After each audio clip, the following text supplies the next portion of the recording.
जिह विधि होई नाथ हित मोरा, करऊ सो बेगी दास मैं तोरा। जिह विधि होई नाथ हित मोरा, करऊ सो बेगी दास मैं तोरा। शंभु प्रसाद सुमति हुलसी, रामचरित मानस कवि तुलसी।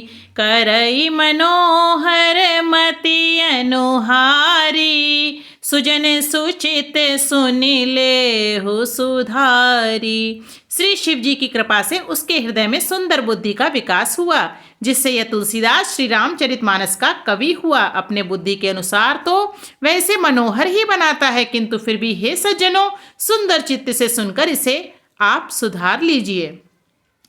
सुमति भूमि थल हृदय अगाधु, वेद पुराण उदधि गण साधु। परसई राम सुजस बरबारी, मधुर मनोहर मंगलकारी। सुंदर बुद्धि भूमि है। सुंदर यानी कि सात्विकी बुद्धि भूमि है, हृदय ही उसमें गहरा स्थान है। वेद पुराण समुद्र हैं और साधु संत मेघ हैं। वे साधु रूपी मेघ श्री रामचंद्र जी के सुयश रूपी सुंदर मधुर मनोहर और मंगलकारी जल की वर्षा करते हैं।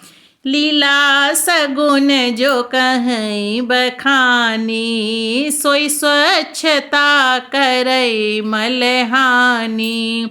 प्रेम भगति जो बरनी न जाई, सोई मधुरता सुशीतलताई। सगुण लीला का जो विस्तार से वर्णन करते हैं, वही राम सुयश रूपी जल की निर्मलता है, जो मल का नाश करती है। और जिस प्रेमा भक्ति का वर्णन नहीं किया जा सकता, वही इस जल की मधुरता और सुंदर शीतलता है। सो जल सुकृत साली हित होई, राम भगत जन जीवन सोई।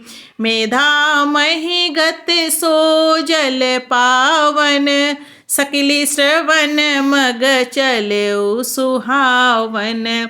भरे सुमानस सुथल थेराना, सुखद शीत रुचि चारु चिराना। वह यानी कि राम सुयश रूपी जल सत्कर्म रूपी धान के लिए हितकर है, और श्री रामचंद्र जी के भक्तों का तो जीवन ही है। वह पवित्र जल बुद्धि रूपी पृथ्वी पर गिरा और सिमट कर सुहावने कान रूपी मार्ग से चला, और मानस यानी कि हृदय रूपी श्रेष्ठ स्थानों में भरकर वहीं स्थिर हो गया। वही पुराना होकर सुंदर रुचिकर शीतल और सुखदायी हो गया। जिह विधि होई नाथ हित मोरा, करऊ सो बेगी दास मैं तोरा।